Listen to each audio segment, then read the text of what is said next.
Hello and welcome to another episode of Dare to be Seen. I'm your host, Elisa Di Napoli, aka Elyssa Vulpes, and today I want to talk about how to fall in love with discipline and stay motivated as a musician and a performer. Now, before we get started with the topic, I would like to invite you to go to tinyurl.com/free Dare to be Seen, where you'll be able to download for free my best-selling book, Dare to be Seen, From Stage Fright to Stage Presence, where you'll discover how to turn your stage nerves into authentic confidence, so you can perform at your best even if you are an introvert or you have been out of the game for a while. That's tinyurl.com/free Dare to be Seen. And now, let's get started.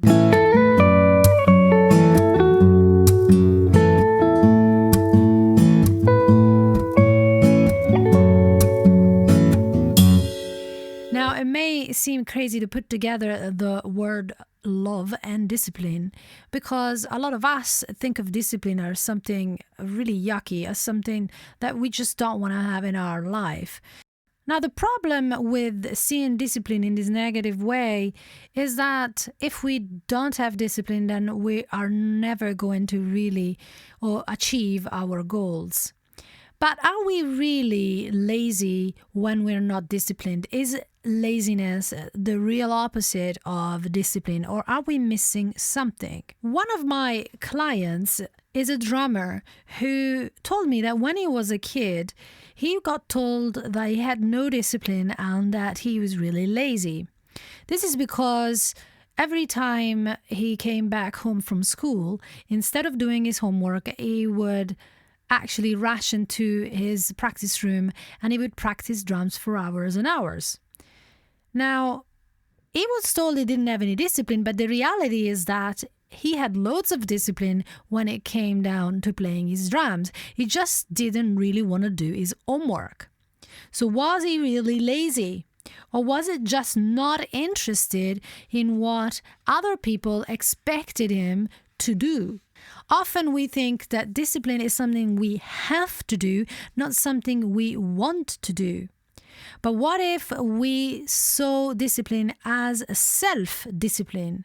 So something that I want when I am calling the shots. And all I have to ask myself is, well, what do I want and why do I want it? So discipline is a problem when really it is imposed on us by others as they expect us to be obedient. But it's not a problem if we decide that we want something, for example, to be able to play a certain song on piano, and therefore that's our goal that we choose to take steps to achieve. So whereas the obedience mindset asks, is this really worth it? I don't want to do this because I hate this task or I hate the person that's telling me to do it.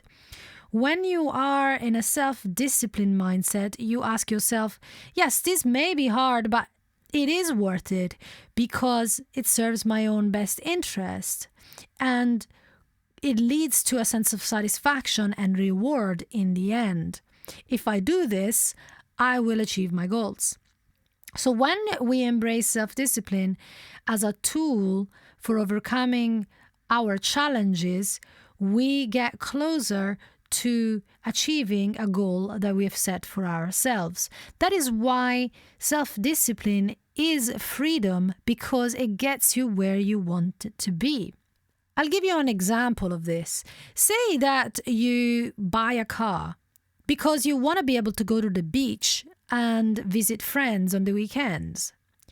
You wouldn't say, oh, I can't wait to fill the car with gas and pay for it. Of course not. But on the other hand, you will do that without thinking twice because your goal is to be able to go to the beach and see your friends. So the difference is in the mindset. Do you choose to focus on the destination, the beach and the trips, seeing your friends, or all the steps that you need to take to get there, fueling the car and paying for it? So self-discipline doesn't mean that you only do what you want to and that you forget about the have to, but that your have to have an if. You have to do this if you want X, Y, or Z. You have to do this exercise if you want to be able to play this song. So self-discipline comes from keeping in mind that your goal is achievable and probably more durable and sustainable than the short-term tasks and challenges along the way. Those challenges are worth it. So in summary, remember that discipline, that is self-discipline, is like a friend that helps you get to where you want to be. It is freedom because it gets you there. And in order for this friend to help you, you have to know exactly what you want and why you want it. And you need to make the important choice to be loyal and to work for your future self, not your past.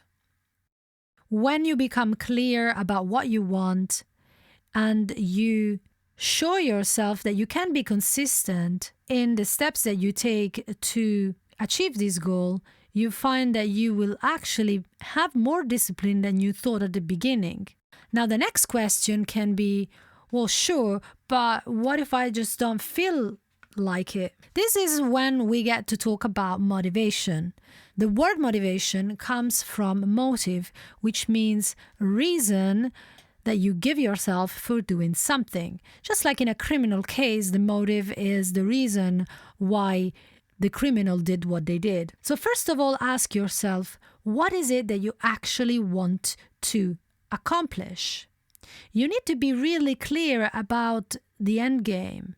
You need to define that goal. You need to know what you want, otherwise you don't know what to do to get it, right? Secondly, you need to ask yourself, why do you want that thing? What is the benefit, the final reward that makes it worth it? You need to have a strong and a clear why, a positive why. So not, oh, I don't want this and I don't want that. You need to ask yourself what you do want and why. Then you need to ask yourself, do I believe that I've got what it takes to get there? You need to have a confidence in your ability to get to where you want to go. You need to trust the process. Do you trust the process? Do you have reason to believe that you can pull this off? But also, do you believe that the actual strategy that you've chosen to get there is the right strategy? If you don't have confidence that your particular approach is getting you closer to your goal, then you need to ask yourself, is this particular approach wrong? And if so, what do I need to do to change it?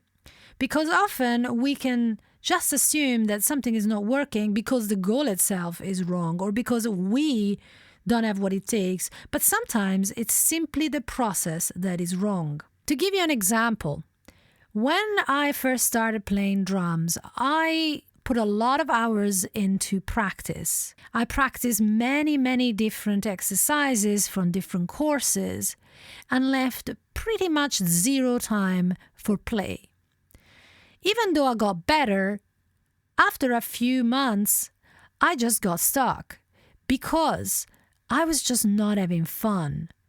And I did not have any motivation to continue playing.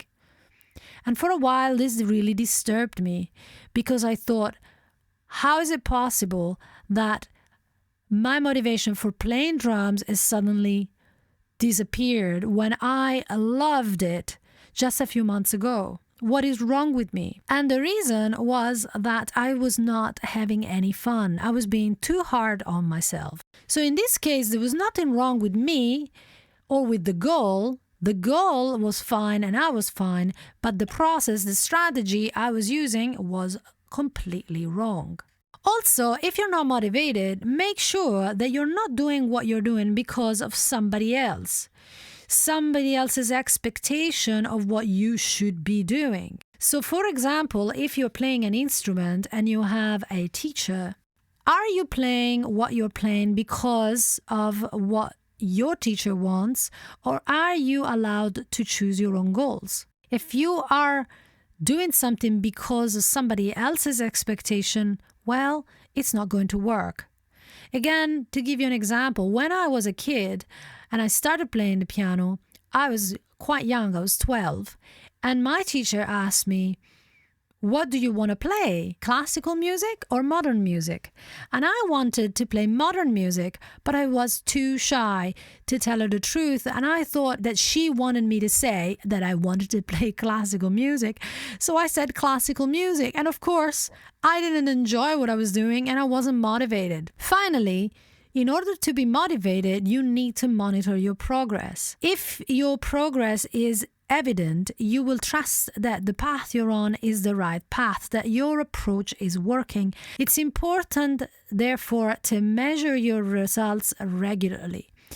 I have in front of me an A4 with a lot of different dots, and each dot represents 10 hours of drumming. Every time that I play 10 hours, I fill the dot with black ink, and that shows me that I have progressed. Also, I take videos of my practice so that I can see where I was 6 months ago and I can see where I am now, and therefore I can measure that progress. So, my invitation for you today is to now think about 3 goals that you actually managed to accomplish in the past. Think about these 3 goals and notice what you did to make them happen. Write down the steps you took, the things that worked and the things that didn't work. We often focus too much on the goals that we did not achieve, but it's important to learn from what we did succeed at so that you can repeat those behaviors that made that possible. Now, when thinking about a specific step that you need to take in the process that you're following to get to your goal, think about the step in itself and ask yourself, is this step in alignment with the goal? Is it worthwhile to put my time and effort into this? And does this reason really mean something to me? Don't just get busy for the sake of being busy, because that might just be a waste of your time. So in other words, choose the strategy that's most likely to get you to where you want to be. And ask yourself, is this the right strategy? Is this the right exercise for me to do for what I want to improve? That strategy needs to be connected to the reason why you are doing what you're doing. And when you don't feel motivated, ask yourself, is it clear to me why I am doing this? And if not, get clear and ask yourself, am I confident that the method I am choosing to achieve this goal is the right one? Don't simply change your goal if the strategy is what needs changing. And make sure that you measure your progress regularly. Do this scientifically. Use a journal or record yourself so that you can compare yourself today from what you were when you started. That's all from me for today. I've been your host, Elisa Di Napoli, aka Elyssa Vulpes. Thank you so much for listening. And if you liked this episode, please consider supporting the podcast by either leaving a review on your favorite platform or simply buying me a coffee on daretobeseenpodcast.com. Thank you and see you next week. That's all for this episode of Dare to Be Seen. Join the conversation on daretobeseencommunity.com. and help us create an empowering community of independent female singer-songwriters, composers, and musicians who support one another. For show notes, resources, and information on today's episode, visit daretobeseenpodcast.com. And remember, shine your own unique light onto the world. It needs it.